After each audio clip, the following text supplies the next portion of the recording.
Hey guys, what's going on? It's RC Knockout and I am back with another video. Now, if you guys are new to the channel, my name is Nolan. In today's video, we have got more upgrades for the 100mph Traxxas project. Now, if you watched the previous video, we did a running video running these new DIFF wheels and tires. They are ARMA. They came off an ARMA infraction. And we did a top speed test. I thought we were going to gain some speed. We ended up losing speed. We ended up losing 9 miles per hour, guys. And I could not figure out why we lost 9 miles per hour. The only thing I got thinking is we switched from these. And a little refresher, if you're new to the channel and you haven't been watching this series, the tops we've gotten so far with this 4S setup is 57.1 miles per hour. But in the most recent video, all we did was change the wheels and tires from these Proline trenchers to these ARMA DIFF wheels and tires. We went from 57 miles per hour down to 48. The only thing I can think of is since these ones are belted, they're not expanding whatsoever. And they're a slightly shorter diameter than the Proline trenchers we took off. So I got thinking, these ones under high speed, high acceleration, they're expanding, so it makes for a larger tire. That's the only thing I can think of, that it was actually traveling further. So this is almost kind of like a gear reduction. Because I'm very surprised we lost 9 miles per hour though. So I was very disappointed in the last video. But in today's video, guys, we have got some more upgrades that'll help us in our quest to get to 100 miles per hour. Now, the other thing I figured out in that video, let me take the body off real quick.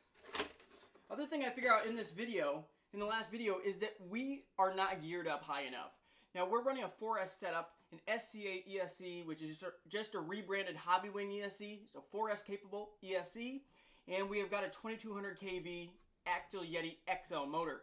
And that's where I think we lost a lot of the speed, because I did not take into consideration that with the 3500 kV stock Valenian motor and the VXL3S ESC, that stock motor can rev up to basically 3,500 RPM per volt that is applied. So if you're running a 3-cell LiPo, which is 11.1 volts, basically the top RPM for that motor is 3,500 times 11.1, which I did the calculations, that equals like 38,850 RPM was the maximum RPM for the stock Valenian system. Now, I did the math after the last video to try to figure out why we were going so slow, and I did not even take into consideration that this thing's running a 2200 kV motor. So even though we're running 4S LiPo now instead of 3S, we lost speed, and I could not figure out why. And we are geared up higher, because the optional gearing that I had with the Valenian system was, I believe, an 18-tooth pinion, and that's optional gearing. We're running a 21-tooth in this, so we're geared up higher. We have a bigger motor. We're running a whole extra cell of LiPo. I could not figure out why are we going slower. And then I finally took into consideration, well, this is only a 2200 kV motor. So I did the calculations. Basically 2200 kV times a 4-cell, which is a 14.8 volts. So 2200 times 14.8 actually equals 32,650, I believe. So we are 6,000 RPM shorter. This motor's capability is 6,000 RPM less than the Valenian motor we took out. So even though we are geared higher with a 21-tooth pinion, and we're running 1 extra cell of LiPo, that does not make up for that lack of RPM, because we're down over 6,000 RPM from the Valenian system. So what that tells me, guys, is I need to gear up. Because the other thing is, I noticed on all the runs I've done with this thing since I put the system in, it's been cool to the touch. It has not been warm whatsoever. Last time, after I did like 6 or 7 passes, took a heat temp gun to the motor, and it was only at 70 degrees. The ESC was like at 30-something degrees, so it was literally showing like the outside temperature. So this thing's cool to the touch, which is telling me it's not working very hard, and I noticed the thing was topping out very fast when I went and pinned it. So I think what that's telling me, guys, is that we need to gear up. Now, that does cause some issues though, because with this mount, this stock mount that I have this motor mounted on, it's at its limit.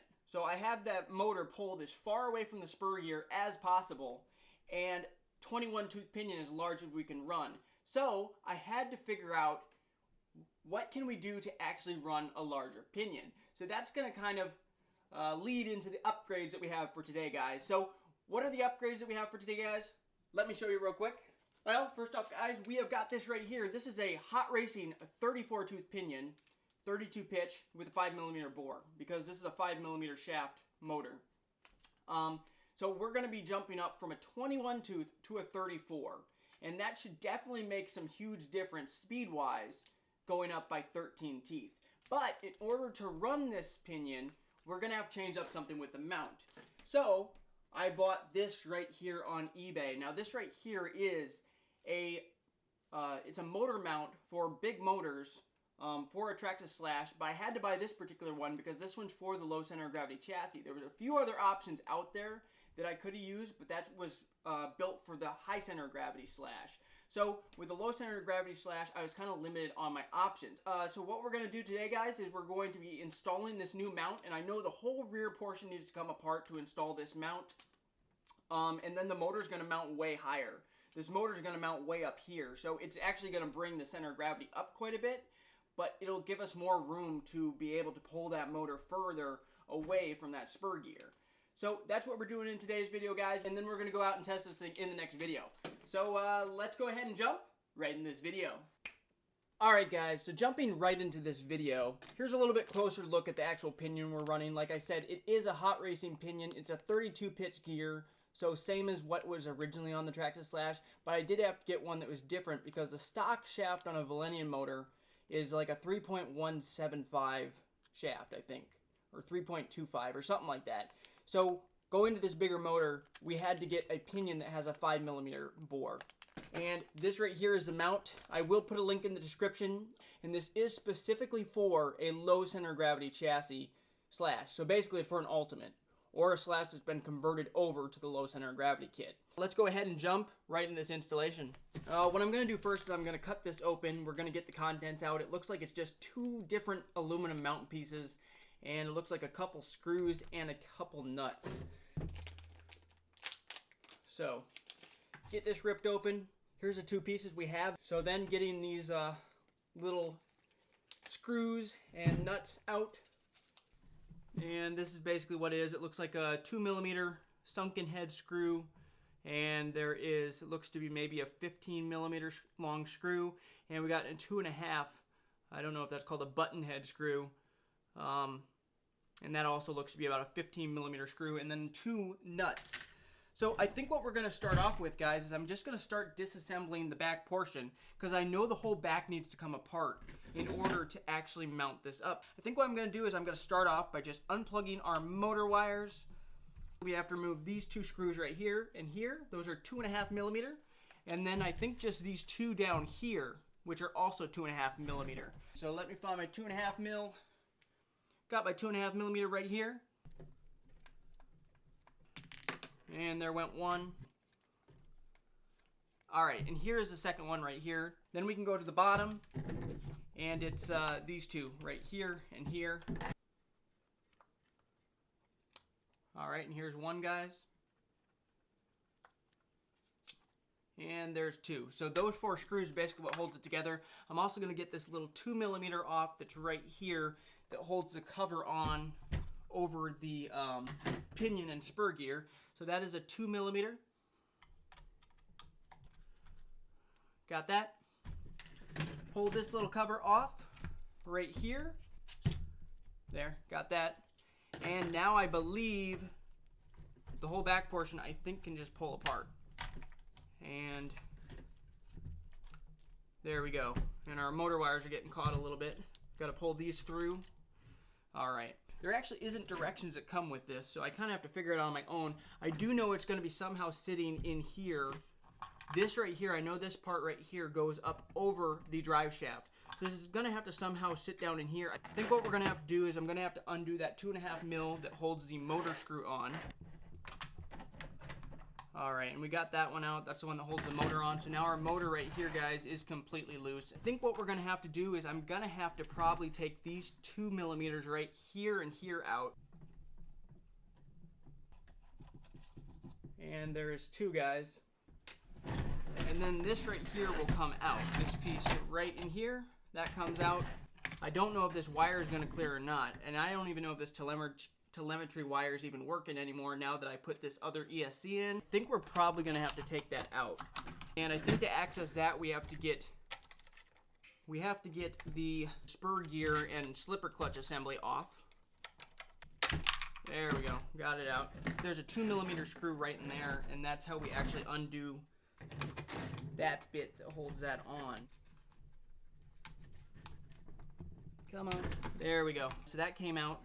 Let me turn the camera off real quick because there is a picture on the eBay listing that kind of shows what it looks like. I'll show you guys real quick. So let me grab my phone, check that out real quick, and I'll be right back with you guys just to reference kind of how this goes in because I can't remember.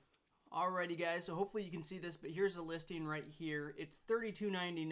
I don't know if it has a brand, but I thought it was aluminum. It's actually a stainless steel adjustable motor mount for the Traxxas / 4x4 LCG. And there's kind of the picture of it installed in the vehicle. There's another one right there, guys, and you can kind of see how the motor is then going to sit. It's going to sit up high. Let's see, it looks like this side right here is going to go over here. Something like this. This part's going to slide something like this. Alrighty, so here's the pinion we're going from, guys. So we're going from a 21 to a 34, and that's a pretty significant jump. I mean, that looks way bigger. It looks like twice the size. We will have to take this motor mount off, so I'll go ahead and do that now. That's also 2mm to hold that.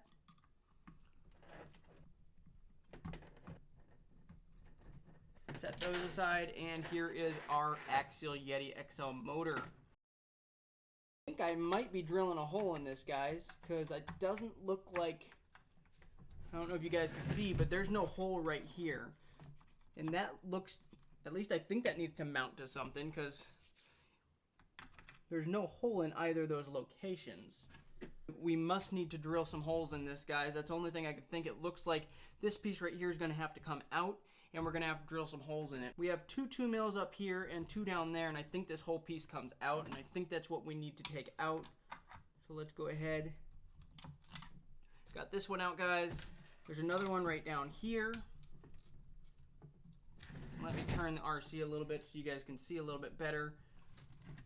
All right, and there's another 2mm right there, and then these 2 up here need to come undone. Here's one.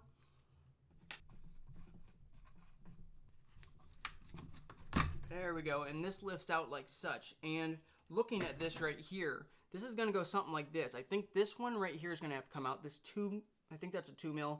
And then we need to put, I don't know if that goes back in there and holds this down, but this is where that goes. But as you guys can see, there's no holes here and here. So it looks like I need to drill some holes. First off, I'm going to get this one out. And that's a 2.5mm, not a 2, of course. So I know this part right here then goes right up against here. So it slides almost perfect, slides right over that bit. We're supposed to screw this exact same one back in, and that'll hold it down. So we'll go ahead, get that screwed in. We need to clearance that a little bit because I noticed when I put my slipper clutch through there, it kind of wants to touch right there. So right along here, I need to clearance that. And when I'm doing this, definitely wear safety glasses. I got my Dremel out. It's been sitting in the garage and it's super cold out. It has barely any juice to it. I put a little grinding bit on the end, but we're gonna hopefully have enough juice to just grind that down a little bit. And it does look like we're also gonna have to drill some holes. So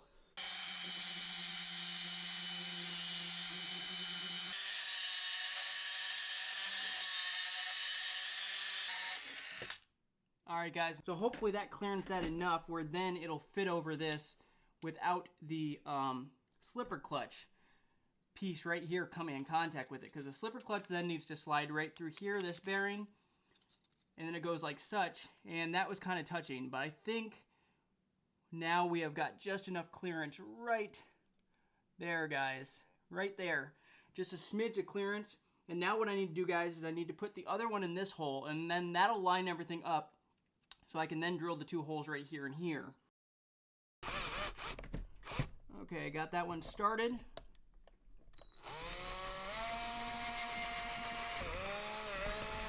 Alright, that one went through. Now getting this one through.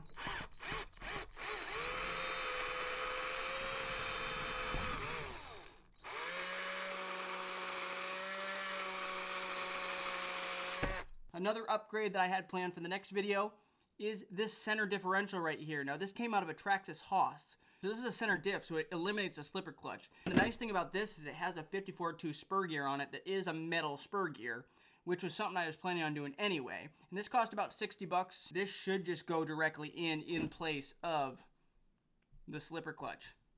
So let's continue on with this, guys. I think what I'm gonna do is I'm gonna search off camera real quick for some little screws to use in here, and then I'll be right back with you guys.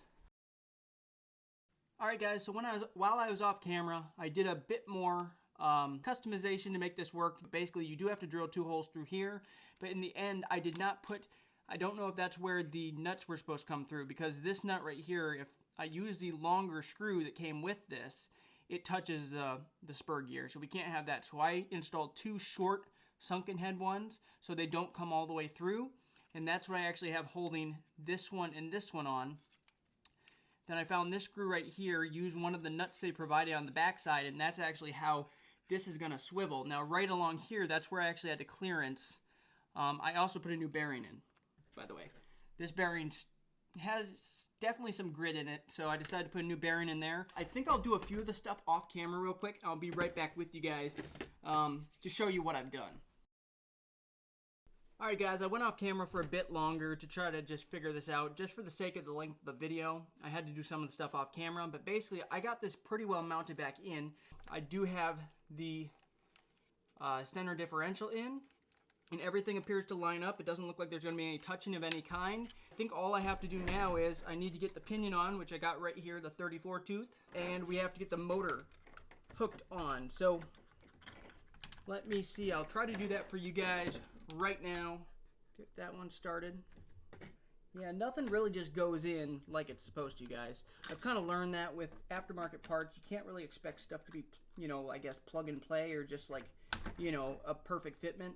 Very seldomly are things the perfect fitment. A lot of times they take some adjustments, some customization. So here's the motor right here, guys, and I can tell you right now, the motor right here, I don't know if you guys can see this underneath, but the motor right here is actually resting on, it's resting on that. It's resting on the edge of this right here, the edge of that battery box strap mount, whatever you want to call it.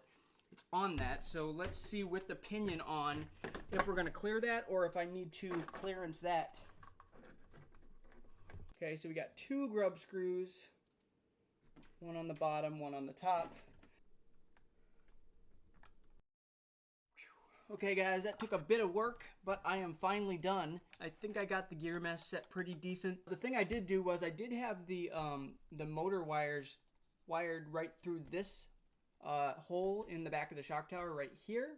I decided to put them through like in between the shock tower and the shock because I wanted it to stay clear. These motor wires were getting kind of close, really close actually, to the pinion gear. And as you guys can see, that motor sits up way higher than it did. There's how it looks. Got everything buttoned up. So guys, this is one more upgrade closer to getting us up to that 100 mile per hour mark. Let me know what you guys think. How much faster do you think this is going to make it? I mean, we just jumped for a 21 tooth pinion to a 34. The motor mount's pushing a little bit on this. So this little mount right here that the battery mount straps to, it's pushing forward on this part of the stainless steel motor mount. It's pushing this forward. Alright guys, off camera I had to mess with this a little bit more because the thing I noticed was originally I thought that this would work right here, this little mount, but what ended up happening was this was pushing up against the bottom of this motor mount right here, and it was really pushing this forward, and it was actually starting to push the motor mount upward. So it was pushing the motor mount like up. So I couldn't have that, so in the end I had to cut the bit off of the one side of the battery strap, so as you can see there's no top to that anymore, so it would not come in contact there. Otherwise it's all good. And the other thing I noticed, guys, and this isn't good because I noticed when I was putting this together, I don't know if it's because this center diff is pointed upward more, but in the process of putting this on, I cracked my center drive shaft. I don't know if you guys can see that, but there's a crack right in the middle. 2 cracks actually. There's one up here, And what's going to happen then is that this is basically going to break this. This is going to break the end piece right here, unfortunately. Do need to remember that because I probably won't have another one of these before, another center drive shaft, before I go and do the speed run test. So I think what I'm going to have to do is I'm just going to have to be very easy on the throttle to begin with. Because, yeah, otherwise it's just going to completely crack that, unfortunately. And it probably will break at some point there. You guys can see the crack right there. There's 2 cracks going right there. So this thing is about to break. Anyhow, guys, I need to keep that in mind for the speed run, that I need to go very easy on the throttle when I start out, because otherwise we're going to be in rear wheel drive, because this is going to break that center drive shaft. Thank you guys so much for watching. If you enjoyed this video, go ahead, hit that thumbs up button.